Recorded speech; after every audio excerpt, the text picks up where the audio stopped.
Menurut ahli, apakah pertama, apakah yang disampaikan oleh Muhammad YC ini sesuai dengan pengajaran daripada ajaran agama Kristen sebagaimana yang ahli yakini saat ini? Baik, terima kasih Yang Mulia, bahwa ajaran agama Kristen tadi sudah saya bacakan di persidangan yang pertama itu. Hal tersebut tidak sesuai dengan ajaran dan norma agama Kristen. Begitu juga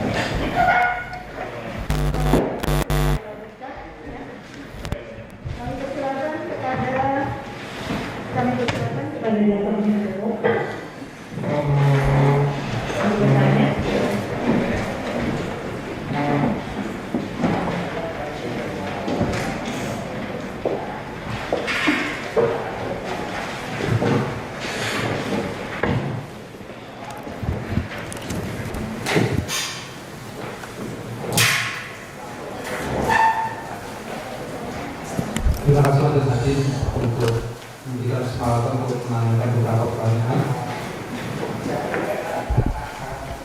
Saudara ahli, tadi sebagaimana pertanyaan-pertanyaan yang telah disampaikan oleh Majelis Hakim dan para saudara jawab. Salah satu poinnya yaitu saudara mengatakan bahwa di seluruh Indonesia ada sekitar 327 sinode gereja, betul? Nah, siap betul. Ini seluruhnya ini dilaporkan ke Kementerian Agama. Siap betul Yang Mulia. Betul ya.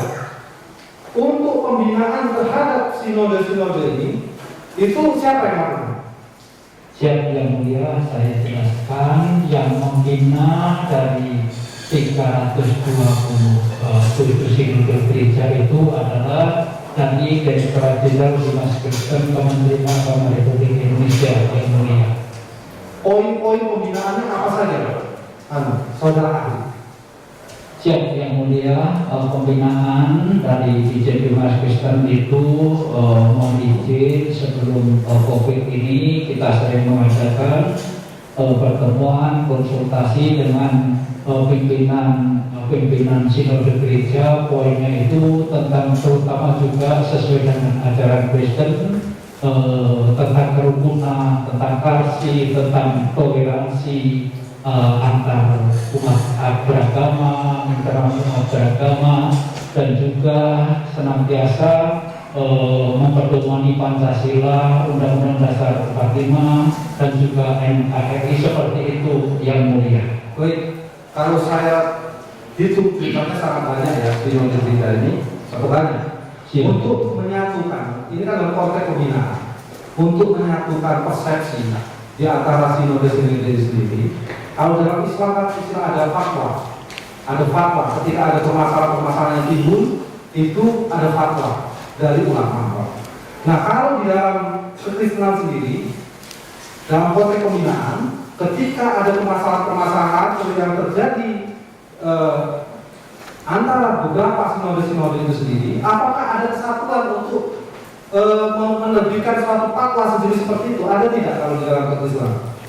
Siap, mohon izin Yang Mulia, bahwa di Kristen tidak ada salah satu atau satu fatwa untuk pengajaran seperti itu Yang Mulia. Terima kasih Yang Mulia. Tidak ada. Jadi ketika ada permasalahan diserahkan kepada siapa? Apakah dari pihak Kementerian Agama yang mengambil alih atau diserahkan kepada masing-masing sinode? Atau seperti apa? Kalau terjadi permasalahan antara agama lintas sinode itu sendiri, Pak. Mohon izin Yang Mulia, di dalam anggaran dasar anggaran rumah tangga gereja di situ disebutkan berasaskan Pancasila seperti itu, dan tiap-tiap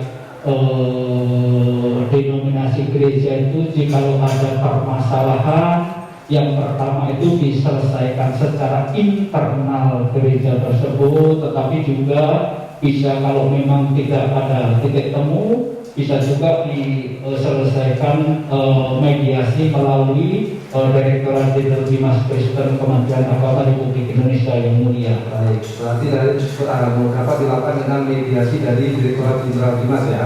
Siap. Nah, sekarang kan tadi sudah jelaskan bahwa tidak gampang atau ada syarat-syarat yang sangat ketat untuk menjadi pendakwa, ya kan?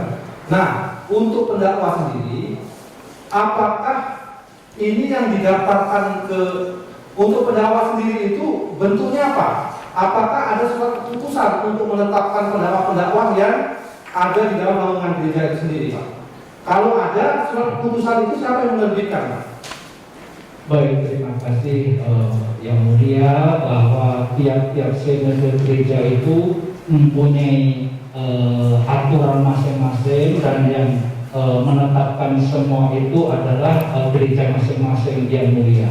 Gereja masing-masing. Nah, dari setelah ditetapkan oleh gereja masing-masing, terus kemudian yang dilaporkan ke Kementerian Agama, ke Kementerian Agama tadi, apakah hanya organisasinya atau termasuk juga seluruh orang-orang yang menjadi pendakwa sesuai dengan skep masing-masing gereja tadi dilaporkan juga tidak tembusannya pendakwa-pendakwa tadi?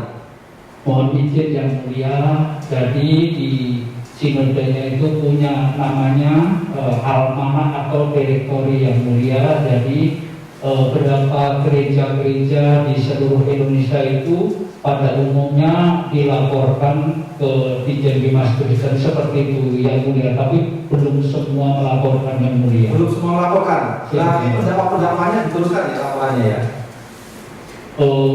Mohon izin ya. Ada catatan di Kementerian Agama siapa saja nama-nama pendakwa, berapa jumlahnya, walaupun belum ada, tidak diteruskan seperti itu dari masing-masing gereja?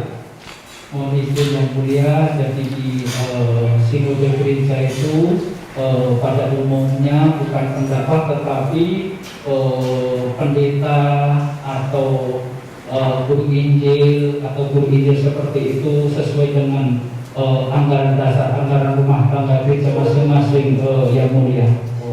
Guru Injil ya, bahasanya berarti tidak ada pendakwa di situ. Mohon izin berbeda-beda, Yang Mulia. Berbeda-beda ya. Siap. Berbeda-beda. Baik. Nah, jika kemudian kan tadi saudara menerangkan bahwa ada peraturan bersama Kementerian nomor 1 tahun 79 di dalam BAP saudara ini mengatur tentang tata cara penyiaran agama. Nah, ketika ada pelanggaran-pelanggaran yang dilakukan oleh pendakwa-pendakwa di dalam Kristen, itu yang melakukan pengawasan dan pembinaan itu diserahkan kepada sinode gerejanya, ataukah ada peran aktif dari Kementerian Agama untuk melakukan itu? Mohon izin Yang Mulia, bahwa di gereja masing-masing juga ada aturan-aturan dari Dijen Bimas Kristen. Itu juga mempunyai struktur di daerah, Yang Mulia, baik itu tingkat provinsi itu ada kepala bidang atau pembimas, sedangkan di kabupaten kota itu ada kepala seksi atau penyelenggara. Biasanya hal-hal tersebut itu jika ada pelanggaran-pelanggaran itu disampaikan dari kantor kita yang di kabupaten kota atau provinsi kepada Kementerian Agama di Bimas Kristen, Yang Mulia. Oh, dilaporkan ya. Terus, Yang Mulia. Terus kemudian dari sinode gereja berperan sebagai bagaimana untuk bagaimana membina dan mengawasi daripada pendakwa-pendakwa ini? Kalau pendakwa-pendakwa itu memang Yang Mulia itu yang mengatur persyaratan-persyaratannya itu adalah dari sinode masing-masing seperti itu, Yang Mulia. Baik. Kalau untuk terdakwa sendiri atas nama Muhammad Kosman PC ini, ada tidak menurut saudara data bahwa yang bersangkutan adalah seorang pendeta sebagaimana yang ditembuskan kepada atau seorang pendakwa atau yang lain dan sebagainya, evangelis dan sebagainya ditembuskan kepada Kementerian Agama, ada tidak? Saya secara spesifik saya tidak mengetahuinya, Yang Mulia. Saudara sendiri tidak mengetahui? Siap. Berarti itu yang mengetahui siapa itu?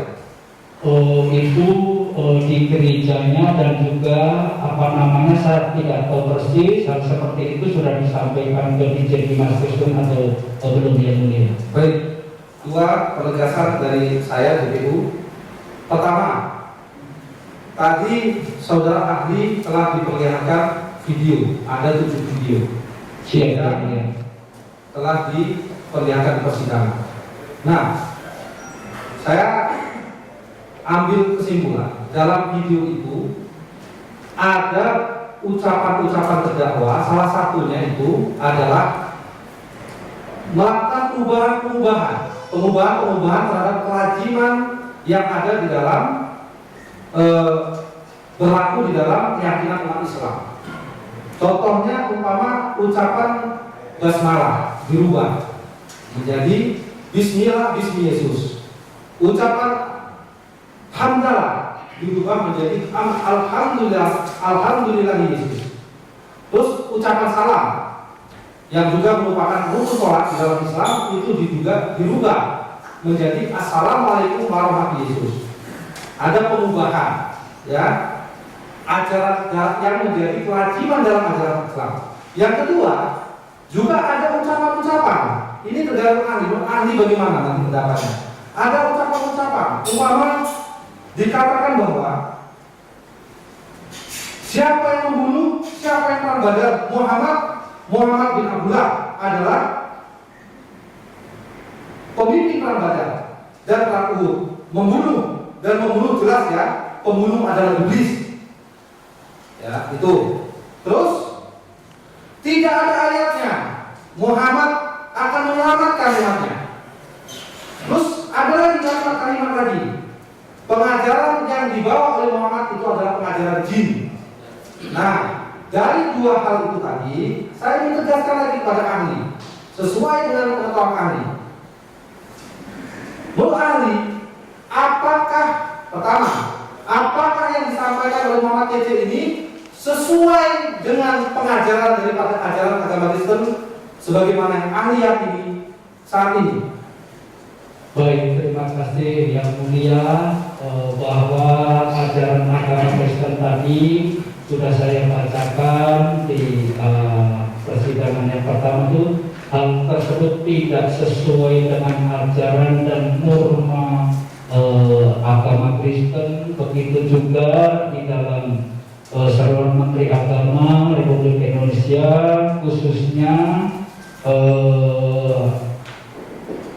nomor 3, di situ disampaikan dalam kalimat yang baik dan santun, dalam ukuran kepatutan dan kepantasan, terbebas dari umpatan, makian maupun ujaran kebencian yang dilarang oleh agama manapun. Makanya yang mulia saya sampaikan, beliau tidak mempunyai kapasitas atau kompetensi untuk menyampaikan hal seperti itu. Terima kasih yang mulia.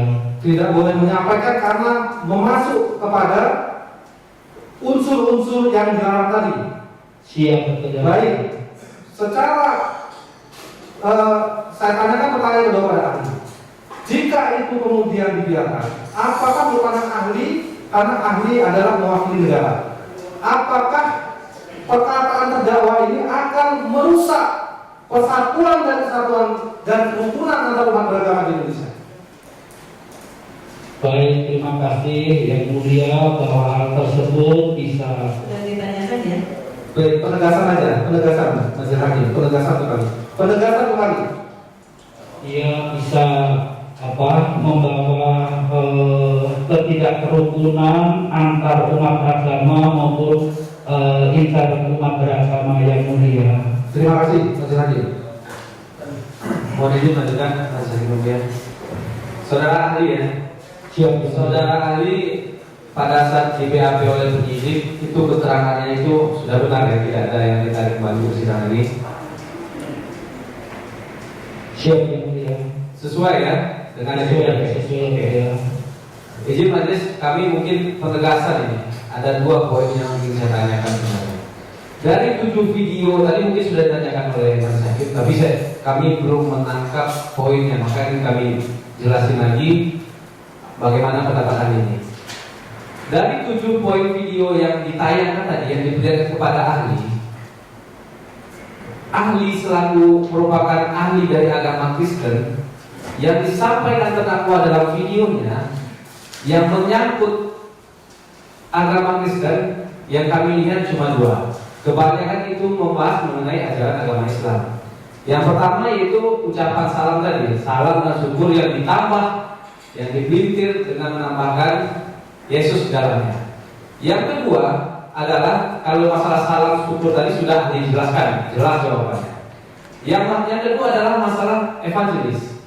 Tadi memang sudah ditanyakan oleh majelis hakim yang mulia, tetapi kami belum menangkap apa sih sebenarnya yang dimaksud evangelis dalam ajaran agama Kristen. Tolong dijelaskan Ali.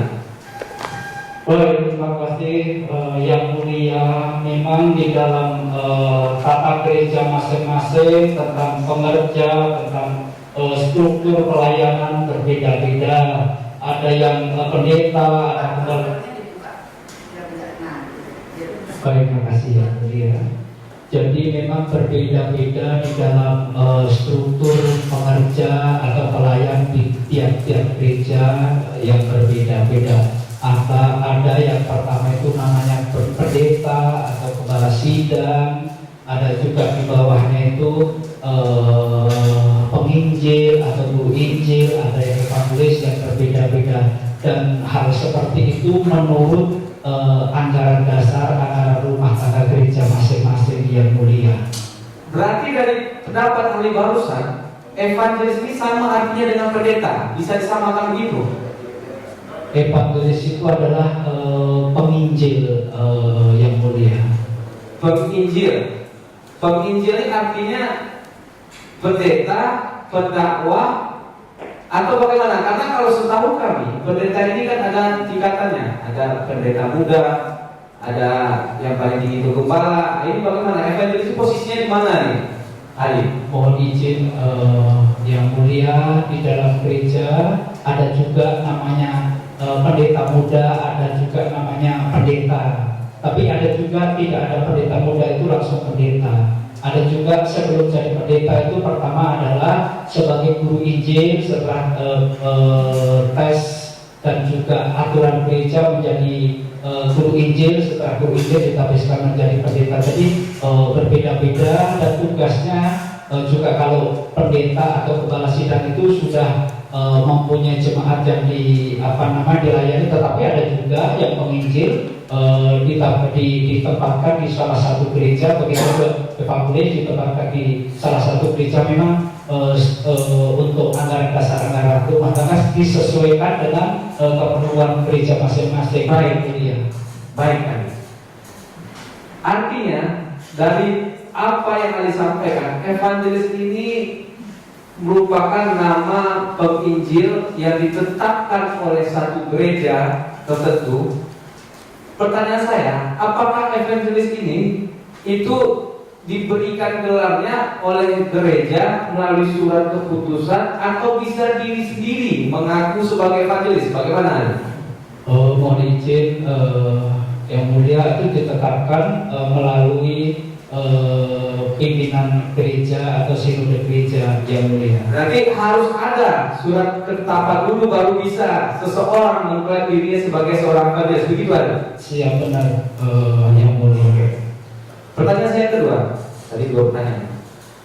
Tadi ahli juga mengatakan sesuai dengan peraturan Menteri Negeri nomor 1 tahun 79 tadi yang disebutkan bahwasanya penyiaran agama harus dilakukan oleh pendakwah yang bernaung dalam lembaga keagamaan serta berupaya menghubungkan kerukunan hidup antar sama umat beragama. Ini bunyi dari peraturan Menteri Agama dalam negeri ini ya, bersama-sama ini. Setahu ahli,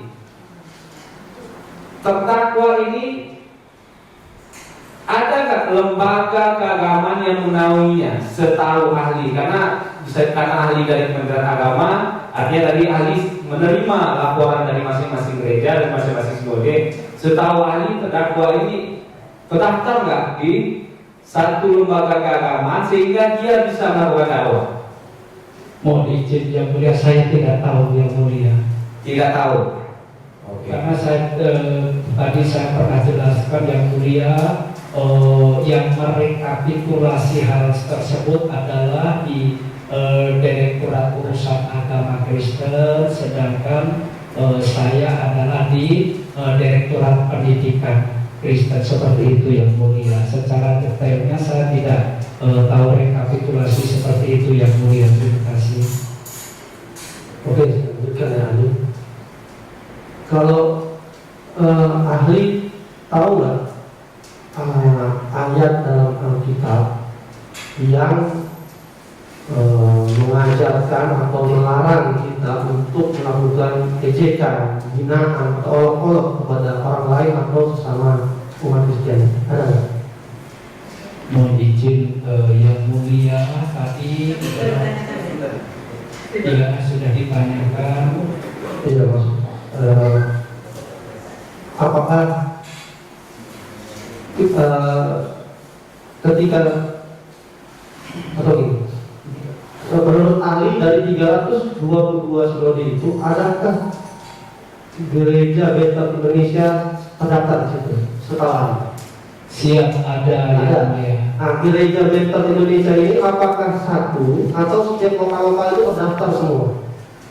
Mohon izin yang mulia, sinodenya satu, tetapi gereja Bethel Indonesia itu ada beberapa jemaat baik di provinsi-provinsi maupun di kabupaten-kabupaten sampai di tingkat pedesaan yang mulia. Berarti setiap lokal itu terdaftar di Kementerian Agama. Gitu. Siap yang mulia. Oke. Dari fakta yang kemarin saksi yang datang kemarin, terdakwa ini sudah dikeluarkan dari gereja Bethel Indonesia per November 2018 menurut pengurus gerejanya. Apakah menurut ahli masih bisa dia dikatakan bergabung dalam gereja itu atau sinode itu? Mohon izin yang mulia, seorang yang sudah dikeluarkan di situ sudah tidak bisa mewakili di di gerejanya tersebut yang mulia. Berarti terkait dengan video yang dibuat terdakwa di penayangan 2021 yang mengatakan dia sebagai evangelis, berarti itu apa? Bohong. Menurut ahli bagaimana itu? Setelah dia faktanya sudah dikeluarkan di November 2022. Baik yang mulia, kalau memang sudah dikeluarkan, saya tidak tahu yang bersangkutan sekarang di gereja mana, saya tidak tahu yang mulia. Berarti kalau memang tidak punya lembaga atau itu tidak sesuai seperti itu. Berarti dia masih mengaku-ngaku sendiri sebagai evangelis ya. Terus kalau ada orang lain yang mengartikan atau menerjemahkan Alkitab yang tidak sesuai dengan sebenarnya, itu apa namanya? Mohon izin yang Contoh yang ini, dalam langsung konkret. Misalnya dalam Alkitab mengatakan, ini kalau saya salah mau dikoreksi ya, anaknya Raja Daud ada 11 misalnya. Saya bilang anak Raja ada 20. Yang saya katakan ini apa? Apakah bohong atau bagaimana? Kalau menceritakan dengan dakwaan gitu ya. Ini kan saya pada pendapat keahlian. Ya, tapi tidak bisa kita berandai-andai dengan ayat Alkitab. Iya, Bu. Relevansinya begini ya. Saya ingin menanyakan apakah kalau ada orang yang mengambil kutipan dari Bible apa Alkitab yang tidak sesuai, itu apa namanya menurut ahli proses? Itu benar atau tidak benar? Sedangkan ayatnya di Alkitab tidak bunyi seperti itu. Mohon izin yang mulia. Jadi kalau seorang Kristen bisa membaca, tetapi kalau yang menafsir itu tidak sembarangan orang bisa menafsir semaunya, karena ada panduan-panduan di dalam penafsiran seperti itu yang mulia. Baik, saya kaitkan dengan video terdakwa ya. Menit 12:37 dia mengatakan, ini ahli bangun dahulu ya, Muhammad SAW bisa berteman dengan para jin. Nah, bagaimana mungkin jin sudah di tempat neraka harus membawa manusia ke surga? Kan aneh. Orang bumi mau ngajak ke surga, nggak nyambung. Kalau Isa Al-Masih turun dari surga ke bumi, lalu dia nanti akan turun lagi. Isa Al-Masih itu bisa dipercaya. Pertanyaan saya, saudara terdakwa ini kan sudah dibaptis dari Kristen. Menurut iman Kristen, tadi sudah ditanyakan oleh majelis, Isa Al-Masih itu atau Yesus itu turun lagi atau sudah wafat? Itu dulu. Isa Al-Masih atau Yesus Kristus memang setelah hari yang ketiga itu telah bangkit dan juga naik ke surga, dan sesuai dengan firman Tuhan nanti akan datang kembali ke dunia seperti itu yang mulia. Nanti berarti akhir zaman maksudnya. Betul yang mulia. Betul. Nah, membanding-bandingkan yang tadi sudah ditanya oleh Majelis Hakim antara dua agama yang bukan kompetensinya, tadi hari sudah bilang itu bukan kompetensinya, dan sudah ditanyakan tadi bahwa ini ada mekanismenya. Saya ingin mendalam apakah sinode itu, bagaimana cara menentukan orang-orang yang salah atau sesuka hati menafsirkan seperti itu? Apakah ke sinodenya dulu atau bagaimana? Baik, mohon izin yang mulia bahwa andai kata ada pengerja atau pelayan gereja yang melakukan hal seperti itu, memang yang pertama menegur atau mendisiplinkan itu adalah sinode gereja tersebut, baik itu mendapatkan laporan dari jemaat atau dari masyarakat seperti itu. Jikalau tidak dogmanya itu tidak sesuai dengan Alkitab seperti itu yang mulia.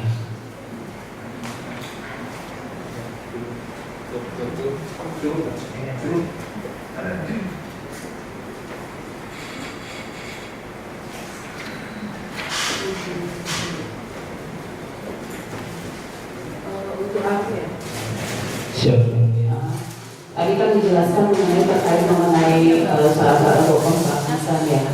Nah, bentuk atau hal apa yang menunjukkan bahwa seseorang itu sudah dilakukan pembaptisan?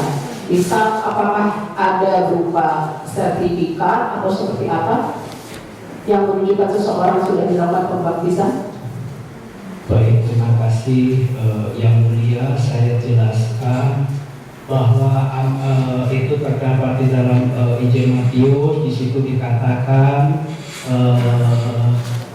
untuk pembaptisan itu diajar setelah mereka itu mengetahui dibaptis, dan setelah baptisan itu adalah salah satu tugas daripada gereja. Itu bisa di dalam gereja atau di tempat lain oleh pendeta yang berwenang, dan setelah itu yang bersangkutan itu lazimnya diberikan namanya surat tanda baptis seperti itu yang mulia. Surat tanda baptis ya?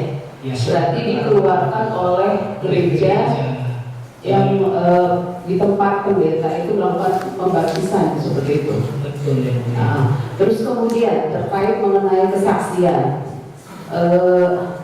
ahli mengetahui tidak terkait mengenai diperbolehkan tidak apabila setelah dilakukan memberikan kesaksian ada diberikan berupa pemberian, tapi saya istilahnya lupa apa ya, persembahan kasih. Apakah itu dibenarkan untuk ajaran Kristiani bahwa ada dilakukan pemberian kasih, persembahan kasih setelah adanya dilakukan kesaksian di dalam gereja? Mohon izin yang mulia, di tiap-tiap gereja memang ada namanya persembahan, ada itu di dalam ibadah, ada namanya persembahan persepuluhan, persembahan syukur, persembahan ucapan ulang tahun dan lain sebagainya. Tapi pada umumnya itu dilakukan di dalam ibadah, baik itu ibadah gereja maupun ibadah keluarga atau rumah tangga, atau juga di tempat yang lain, misalnya retreat seperti itu. Di dalam kekristenan itu adalah hal yang lazim yang mulia. Apakah untuk jumlahnya itu ditentukan atau tidak, atau disesuaikan dengan kondisi dari gereja tersebut? Mohon izin yang mulia, jadi untuk persembahan itu adalah dari kerelaan hati masing-masing jemaat seperti itu, yang mulia. Nah, selanjutnya ahli, untuk seorang pendakwah atau evangelis yang melakukan penyiaran agama melalui media online, apakah dibenarkan seorang pendakwah atau evangelis tersebut itu melakukan donasi di dalam penyiaran itu tersebut? Mohon diperjelas ya, persembahan kasih atau donasi karena ini berbeda. Donasi, tadi beda. Ini donasi untuk tayangan di media online, diperbolehkan atau tidak? Mohon izin yang mulia, tiap-tiap sinode gereja mempunyai anggaran dasar, anggaran rumah tangga masing-masing, dan seperti itu saya tidak bisa menyebutkan dari 327 sinode itu seperti apa diperbolehkan hal seperti itu atau tidak, saya kurang mengerti yang mulia. Saya pertegaskan kembali, ada atau tidak terkait mengenai permintaan donasi tersebut? Yang Kristen itu persembahan, bukan donasi yang mulia. Oh, jadi yang tercantum di dalam media online tersebut berupa persembahan kasih, bukan donasi ya? Seperti itu? Kalau persembahan kasih tadi saya sebutkan yang mulia bahwa lazimnya itu di ibadah-ibadah dan itu adalah untuk pelaksanaan organisasi. Bukan melalui media online berarti? Maksudnya ada persembahan atau persembahan kasih beda atau persembahan kasih? Sama. Jadi persembahan kasih itu lazimnya adanya di gereja ya? Iya, di gereja untuk ibadah-ibadah yang secara resmi memang itu dilaksanakan daripada gereja seperti itu yang mulia. Mohon izin majelis hakim menunjukkan kartu identitas terkait mengenai terdakwa di gereja Bethel Indonesia. Mohon izin menunjukkan kepada ahli. Silakan di situ aja nggak apa-apa. Itu kita Mohon izin ahli. Ini kan apakah untuk setiap keanggotaan jemaat di suatu gereja itu ada mempunyai tanda pengenal atau berupa kartu keanggotaan seperti itu? Baik. Contohnya untuk terdakwa ini di gereja Bethel Indonesia. Baik, mohon izin.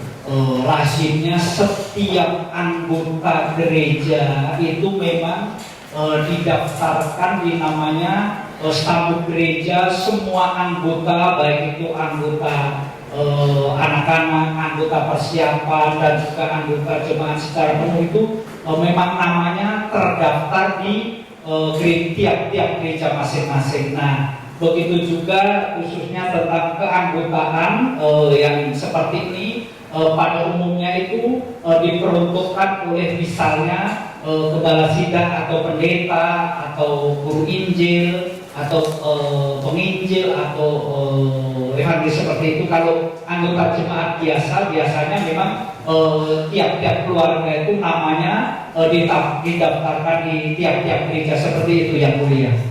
Itu berlaku sampai kapan kalau untuk terkait mengenai kartu atau identitas keanggotaan tersebut? Apakah ada jangka waktunya atau memang tidak ada?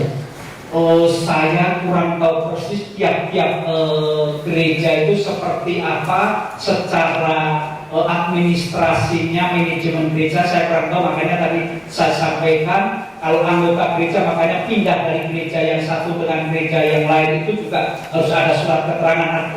Semua anggota gereja itu terdaftar di sekretaris gereja seberapa anggotanya itu. Kalau hal seperti ini saya kurang begitu mengetahui secara pasti yang mulia.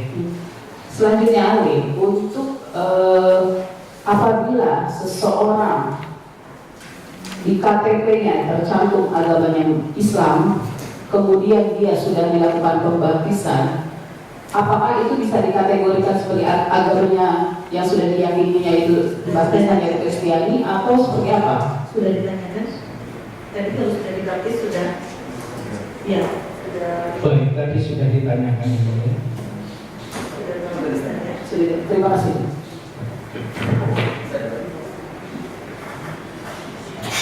Saya lanjut nanti.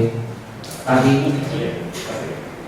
ahli mempertegas bahwa terdakwa ini sudah kita dengar bersama, dia bilang 36 tahun di Islam, lalu dengan ada dia temukan berubah gimana menjadi ketemu dia ada penyelamat, lalu berubah lama berubah gimana menjadi Kristen, lalu dia tiba kemudian mendapat kartu ketika lalu dia menyampaikan khutbah atau menutup menguatkan kita bahwa adalah umat Kristen Protestan, umat Kristen yang dinaungi oleh Tuhan.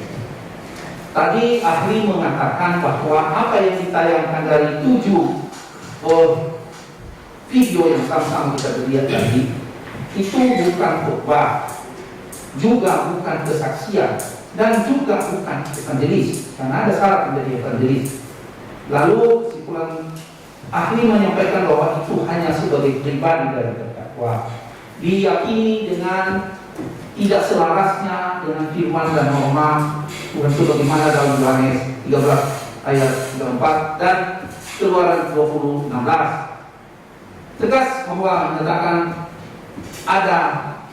adanya dusta dan bohong dalam mengucapkan itu.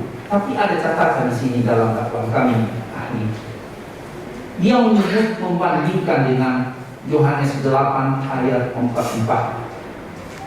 Kalau ada dalam poin tertentu, apakah tidak mengeliminir perkataan ahli mengatakan tadi itu kan bagian mengembangkan atau menceramahi atau memberi ringan pada siapa saja yang mendengar. Karena ahli tadi mengatakan itu bukan khotbah, bukan juga kesaksian, bukan juga evangelis, tetapi itu pribadinya. Nah, kalau istri itu pendapat ahli dalam hal ini dengan dia menyebut bahwa dalam ceramah atau di konten di YouTube-nya ini menyatakan ada pembanding yang menggambarkan Yohanes 8 ayat 44 itu. Kalau pendapat ahli itu apakah masih termasuk dalam kualifikasi khotbah, bukan bagian dari kesaksian atau evangelis, atau sama sekali nggak? Bagaimana pendapat ahli dalam hal ini? Baik, terima kasih yang mulia,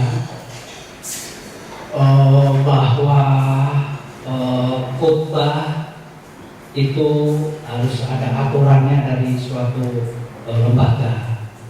Begitu juga dakwah itu juga ada aturannya dari tiap lembaga. Dan kesaksian lazimnya itu memang dalam suatu ibadah, tetapi yang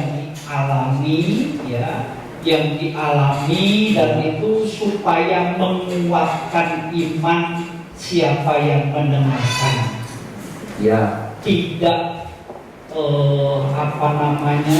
mengait-kaitkan dengan kepercayaan lain, seperti itu yang mulia. Tidak mengait-kaitkan dengan kepercayaan lain. terus. Jadi menurut saya video yang ditayangkan tersebut yang bersangkutan itu kan itu banyak juga menyinggung atau menyampaikan agama lain, dan menurut saya itu memang tidak sesuai dengan norma kekristenan, ajaran kekristenan, dan bisa menimbulkan katakanlah gesekan-gesekan dari antar umat beragama, tidak sesuai dengan ajaran Kristiani yang tadi di dalam Alkitab, supaya kita itu mengasihi Tuhan dengan segenap hati, jiwa, dan juga mengasihi sesama manusia seperti diri kita sendiri. Seperti itu yang mulia. Jadi dari arti biasa saya tekankan sebagaimana tadi ahli menyampaikan kepada majelis hakim yang di depan bahwa ada surat di dalam Yohanes 13 ayat 34 seperti itu yang dimaksud saling mengasihi itu ahli? Ya, saling mengasihi tidak mau izin yang mulia, saling mengasihi itu tidak hanya katakanlah keluarga, sesama agama, tetapi semua umat manusia. Baik, kalau dihubungkan dengan Keluaran 20:16 itu jangan mengucapkan saksi dusta. Saya hubungkan ini karena banyak ahli sebelum mengatakan, sampai ada berkata ahli sebelum ahli dari gereja dari pimpinan agama ini mengatakan bahwa yang dia sampaikan terdakwa ini 90% tidak benar yang disampaikan. Nah, pengucapan ketidakbenaran itu apa? Ada keterkaitannya dengan Keluaran 20:16 itu karena menyebut di dalam ini itu jangan mengucapkan saksi dusta tentang sesamamu, berbohong, membelakan mengabarkan persepsi berbohong untuk mencoba memanipulasi keadaan menurut Peter Kalinowski di Biblioteca. Nah, ini yang menjadi pemahaman saya. Apakah makna dari Keluaran 20:16 itu seperti itu? Baik, yang mulia, bahwa kita tidak boleh bersaksi dusta. Ya. Bersaksi dusta itu jelas itu di salah satu 10 hukum Taurat atau hukum Tuhan. Nah, tadi saya sampaikan bahwa kita tidak boleh yang tidak punya kapasitas untuk menerjemahkan atau menyampaikan yang kita tidak punya kompetensi seperti itu, jadi tidak sesuai dengan norma atau ajaran Kristen seperti itu yang mulia. Terima kasih ahli. Dari penuntut umum cukup dari kami majelis. Terima kasih. Terima kasih yang mulia. Penasihat hukum mohon tidak diulangi, sudah Baik. ditanyakan. Terima kasih yang mulia. Saudara ahli,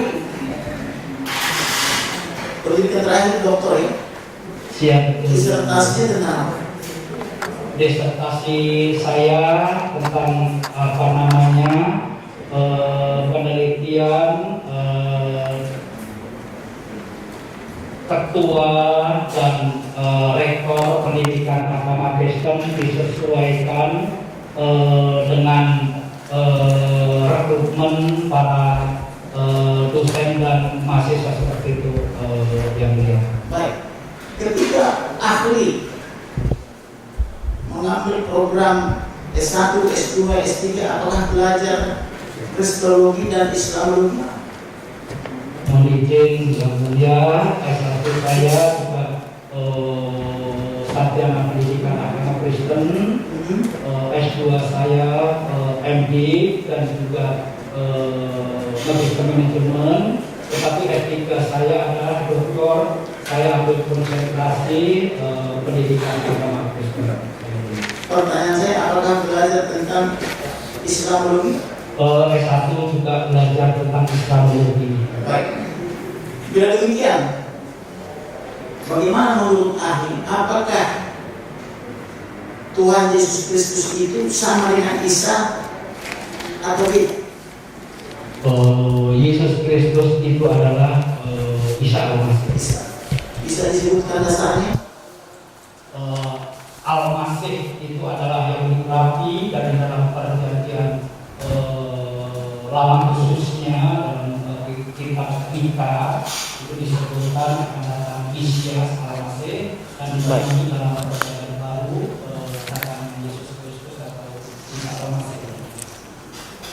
Baik. Bila demikian, apakah ahli bisa menjelaskan kitab Ulangan 18 ayat 15 dan ayat 18? Memikir kalau saya bisa membaca.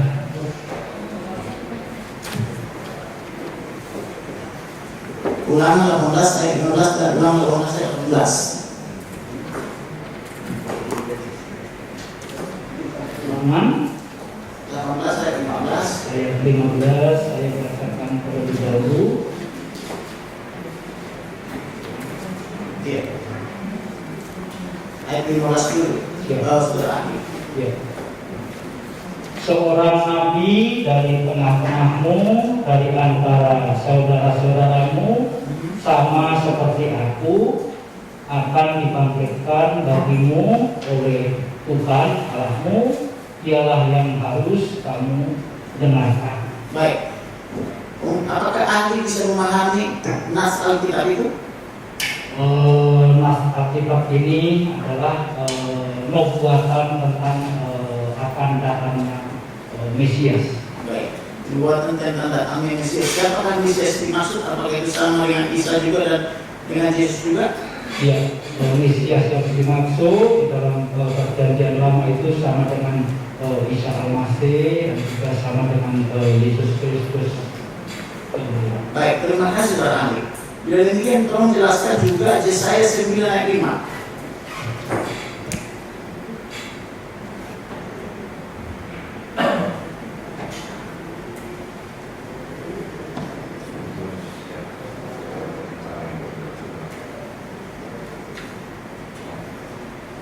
Baik, saya katakan Yesaya 9 ayat 5. Sebab seorang anak telah lahir untuk kita, seorang putra telah diberikan untuk kita, lambang pemerintahan ada di atas bahunya, dan namanya disebut orang penasihat ajaib, Allah yang perkasa, Bapa yang kekal, Raja damai. Pertanyaan saya, ini kitab perjanjian lama atau perjanjian baru? Ini adalah Yesaya kitab perjanjian lama yang sama sinonim dengan ulangan tadi tentang nubuatan akan datangnya Mesias. Apakah kitab ini juga ada pada kitabnya Yahudi? Saya tidak mengetahui. Tidak mengetahui. Baik. Bila demikian, coba saudara ahli jelaskan bagaimana seorang anak telah lahir, tapi lambang pemerintahan ada di atas bahunya, dan dia disebut juga dengan Allah yang perkasa. Maksudnya bagaimana? Baik, terima kasih. Jadi ini adalah seorang nubuatan pada perjanjian lama. Tadi saya sebutkan seorang anak telah lahir untuk kita, dan juga seorang putra telah diberikan untuk kita. Itu akan datangnya Mesias seperti itu. Berarti anak yang dimaksud ini siapa ini? Yang lahir ini dan disebut juga Allah yang perkasa. Tadi saya sebutkan di dalam Alkitab itu perjanjian lama itu adalah janji-janji atau nubuatan-nubuatan, sedangkan dalam kitab perjanjian baru itu adalah penggenapan. Jadi ini janji tentang akan lahirnya atau akan datangnya Yesus ke dunia ya? Iya betul. Baik. Bisa saudara ahli jelaskan berapa lama nubuatan ini hingga tergenapi di perjanjian baru? Ada sekitar berapa tahun misalnya? Bisa saya bukan ahli sejarah tapi ratusan tahun. Ratusan tahun ya, 800 tahun lebih ya. Iya. Baik. Kemudian saya lagi mau menanyakan tentang Yohanes 1 ayat 1.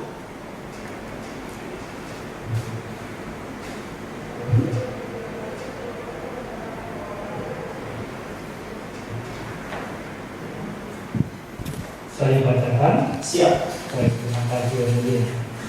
Injil Yohanes 1 ayat yang pertama. Pada mulanya adalah firman, firman itu bersama-sama dengan Allah, dan firman itu adalah Allah.